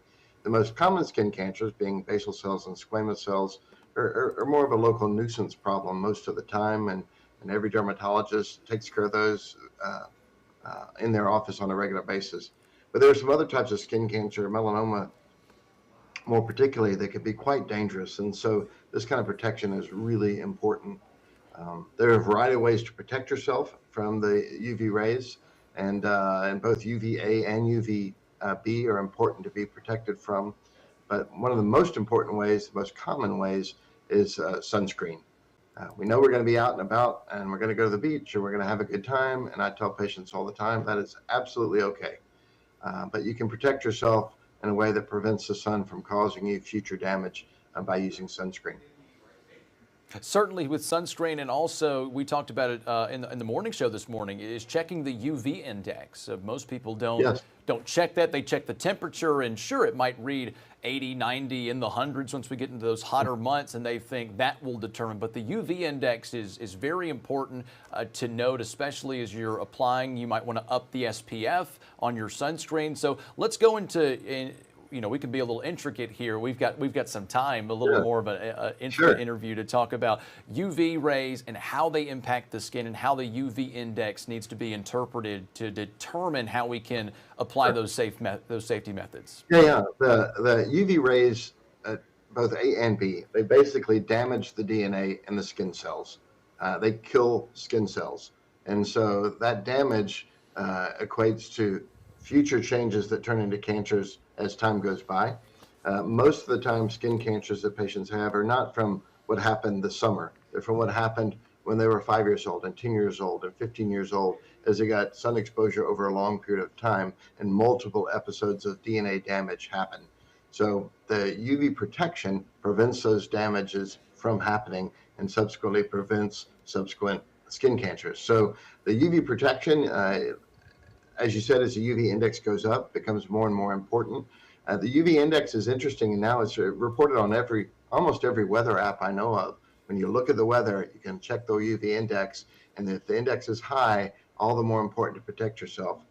Some people ask me, SPF, we talked about sun protection factor. That's the number on the front of the bottle of your sunscreen. Right.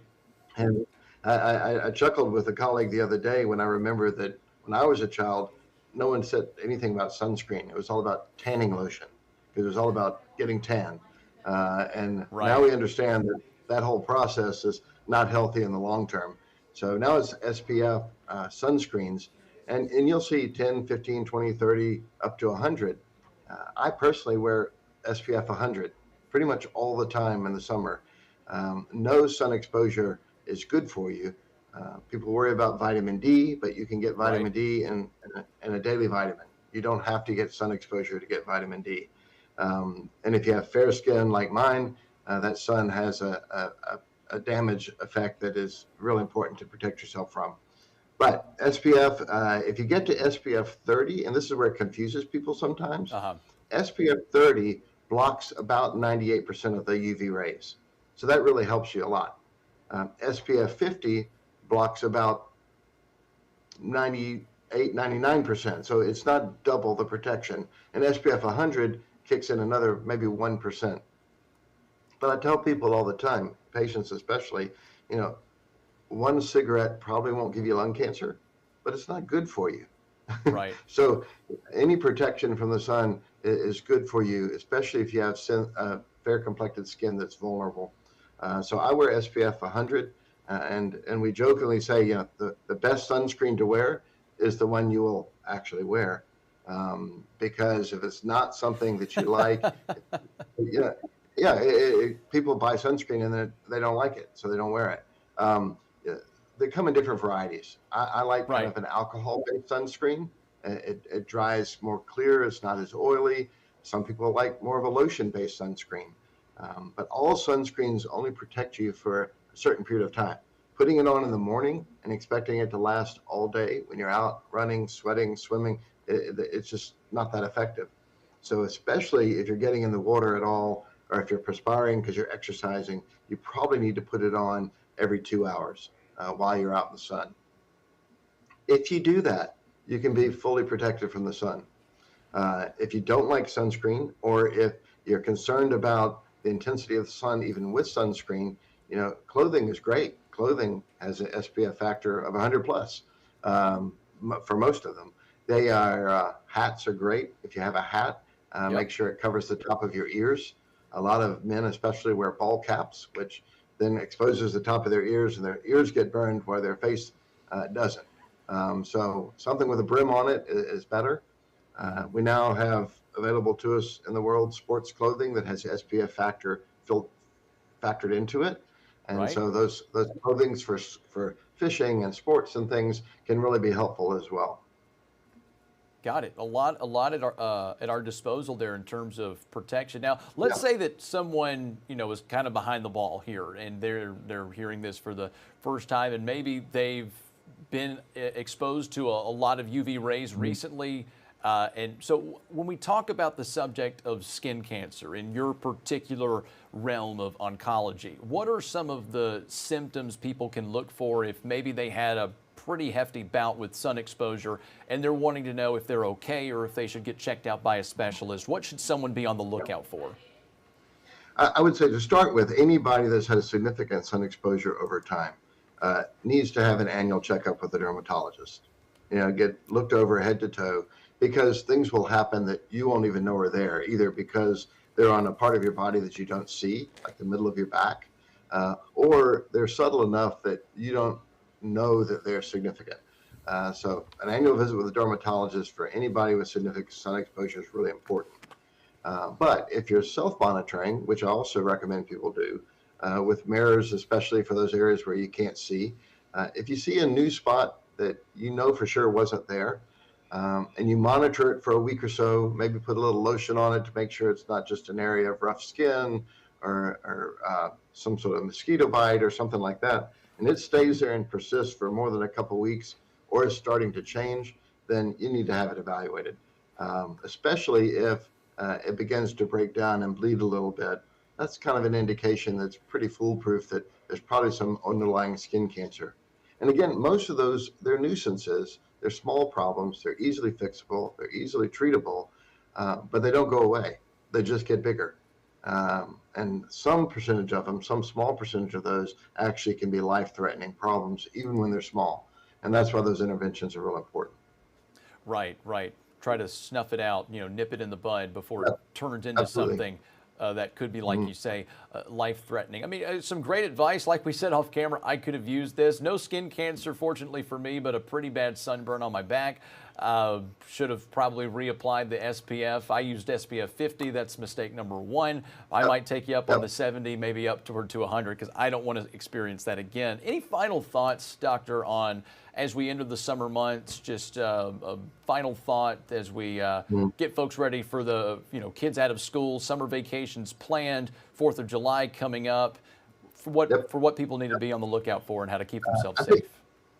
Three things. First, if your sunscreen is old, replace it, because over time it quits working. And I usually tell my patients, replace it annually, because if it's sitting on a shelf all winter, the sun protection factor may be going away and you may set yourself up for problems. You're being very diligent, you're putting it on, and it's just not working very well. So replace it annually.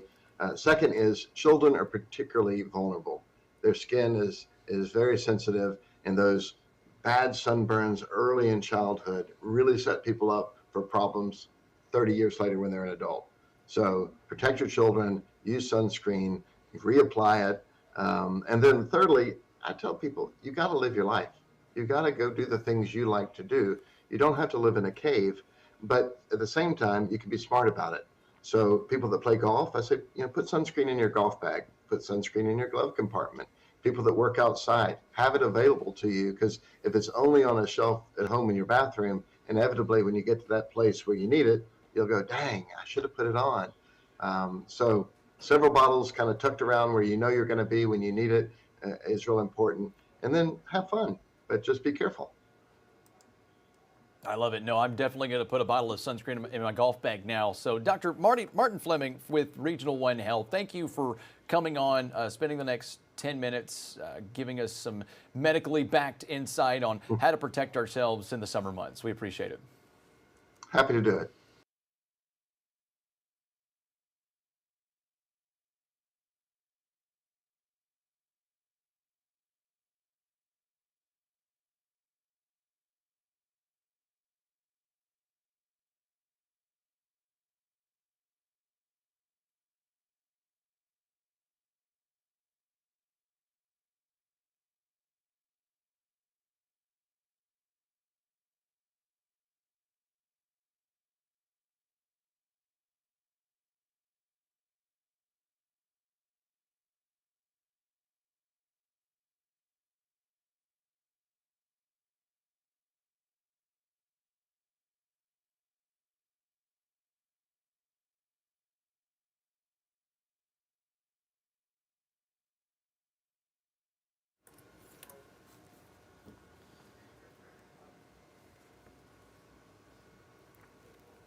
Thanks for staying with us on the Action News 5 Digital Desk. I'm Parker King. We're going to have to reschedule our interview with Calvin Austin.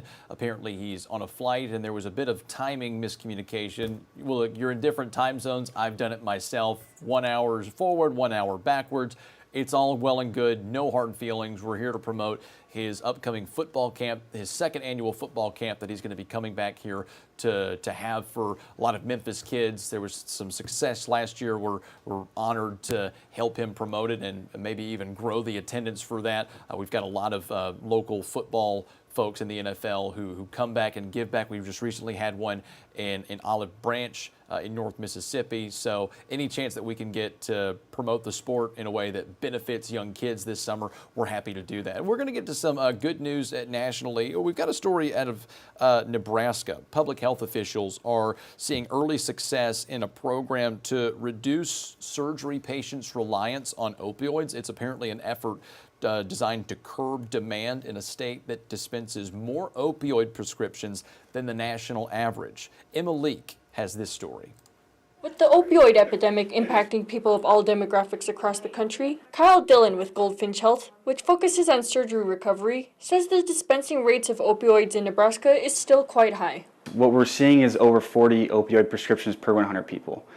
And that's higher than the average of the United States, which is about 35 prescriptions per 100 people. One 2018 study from the National Institute on Drug Abuse reported that 75% of users of illegal opioids started with a prescription pill. To combat that, Goldfinch is partnering with Nebraska hospitals for their Billion Pill Pledge program, which focuses on making sure patients can minimize opioid use before and after surgery. One of the really avenues that most people are exposed to opioids in the first place is through surgery.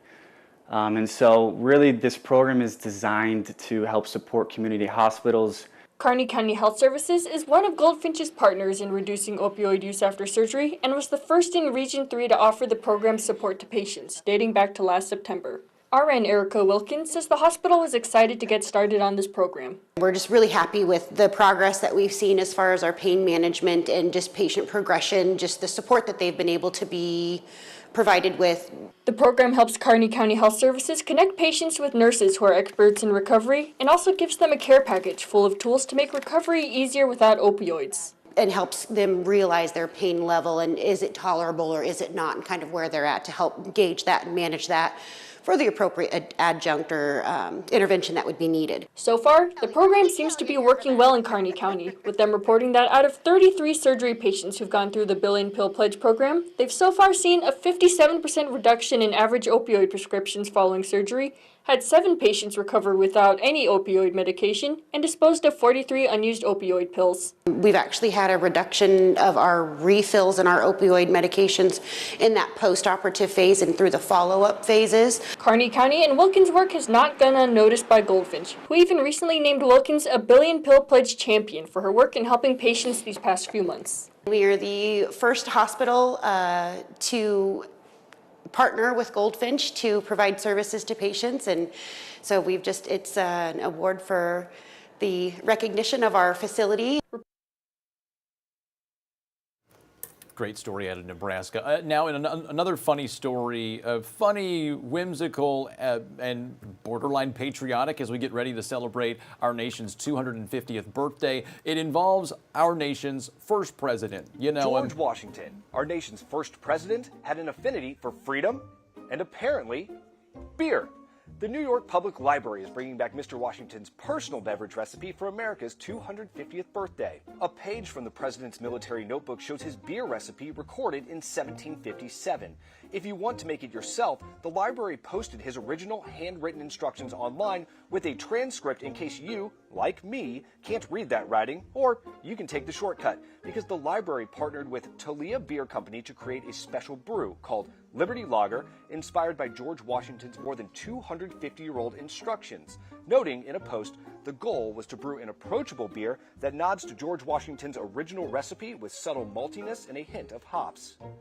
It'll be available around New York City this summer if that's how you choose to toast the anniversary of the signing of the Declaration of Independence.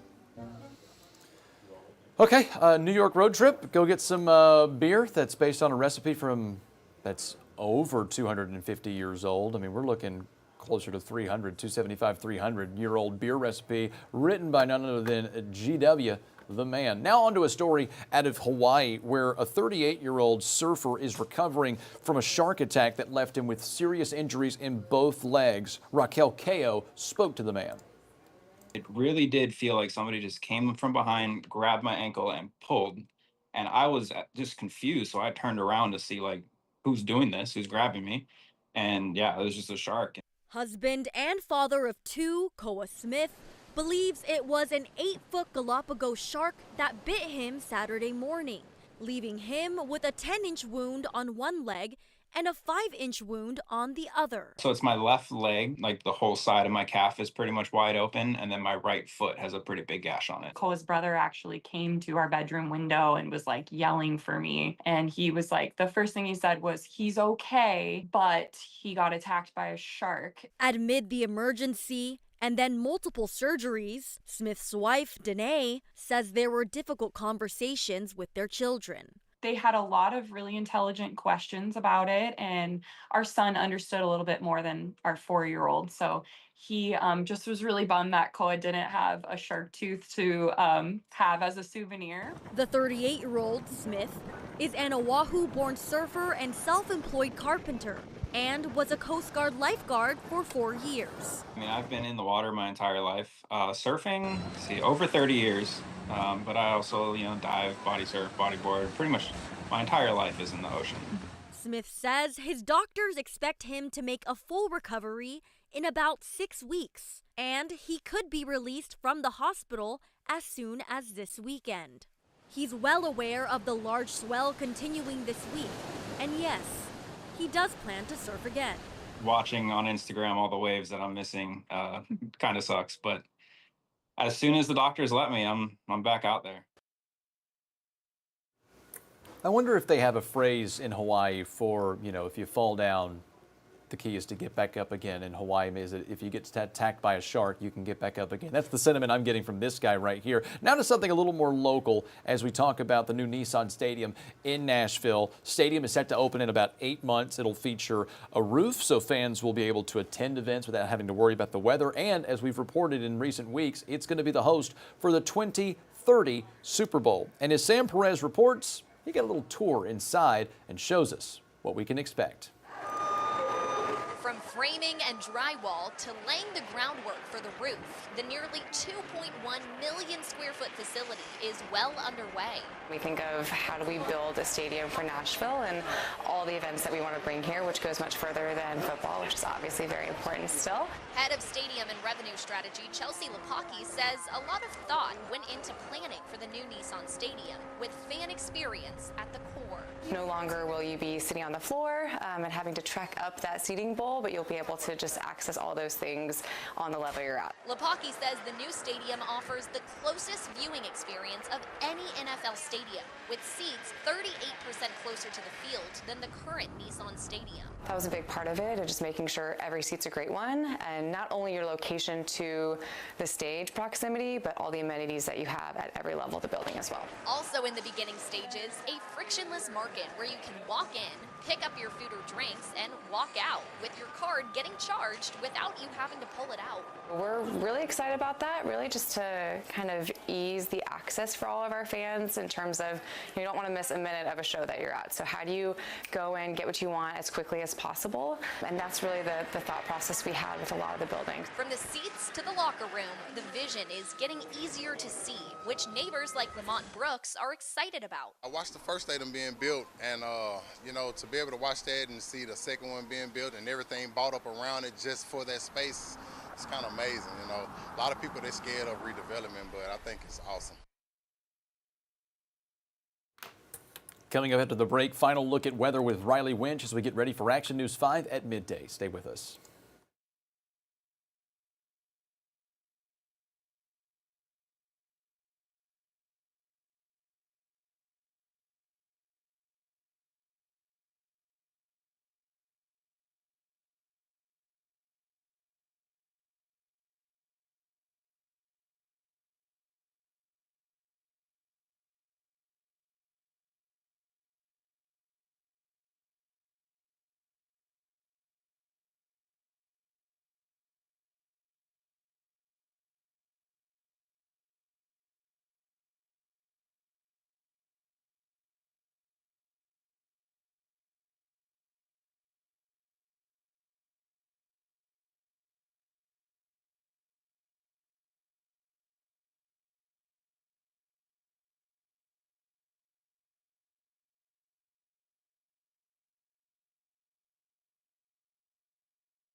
Welcome back, guys. A final look with weather with Riley Winch as we get ready for Action News 5 at midday. We are talking about a beautiful day today, followed up by more humidity as we head into the weekend. I'm First Alert meteorologist Riley Winch, and look at the current clouds and radar as we take a look at the satellite. Clouds starting to move their way in from the west, but I think we get quite a few periods of sunshine today before those clouds really take over. And as the clouds take over, the humidity is going to take over in this forecast as well. Next 12 hours come along with temperatures warming their way through the 70s. We get up into the 80s by around 11 a.m. as we have temperatures getting into the middle to upper 80s after 3 p.m. I think we'll have quite a bit of sunshine around as we head towards the lunch hour, but as we head towards the commute home, we'll have a couple more clouds starting to filter in mixed with sunshine. And this is how that plays out on the Futurecast. We can see some of that sunny weather in play during the early part of the afternoon. Highs getting into the upper 80s, but we first see some of those clouds start to filter in this evening from the west, then from the south. This is what really kicks in that moisture as we head into tomorrow morning.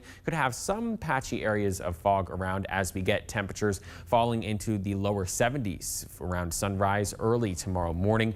But we are going to be talking about seeing highs still getting into the mid to upper 80s tomorrow afternoon, along with overcast skies. So that's what's different. Today we have partly cloudy skies, more periods of sunshine, lower humidity across the area for any of those plans. Friday going to be much nicer than as we head into the day. Saturday with a couple of those clouds around.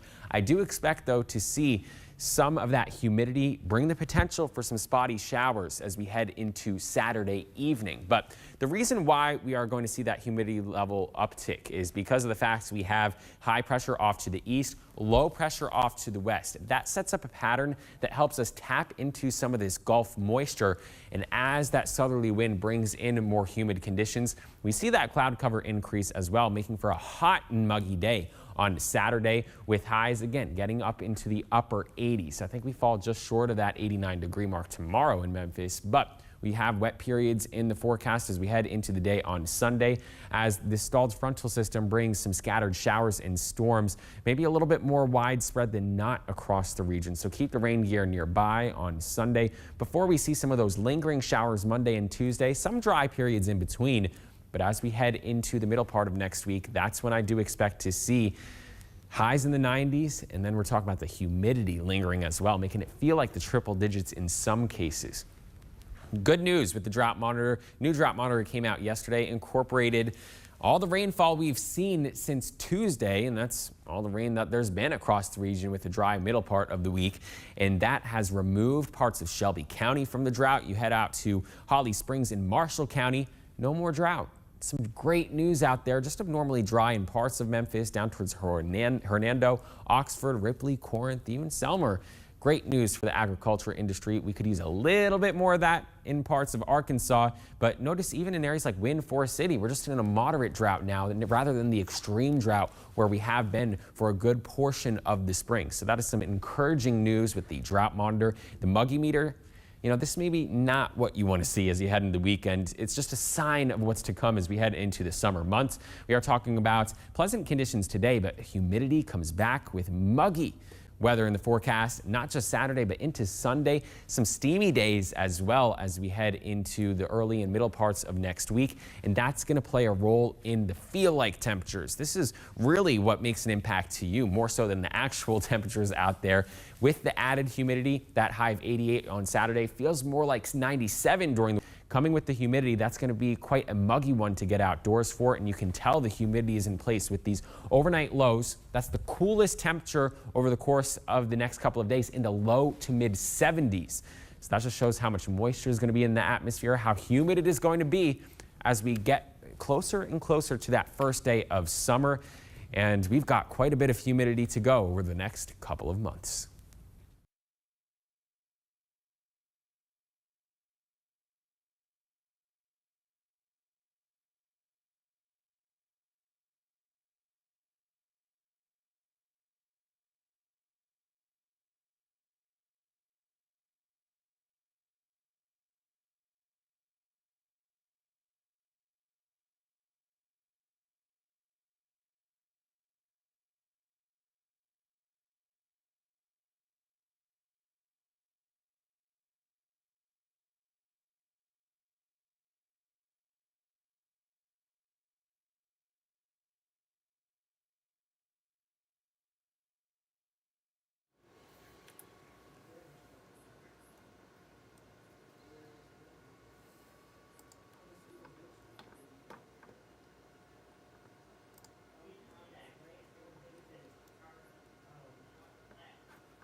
Thanks for staying with us on the Action News 5 Digital Desk. Midday is up next.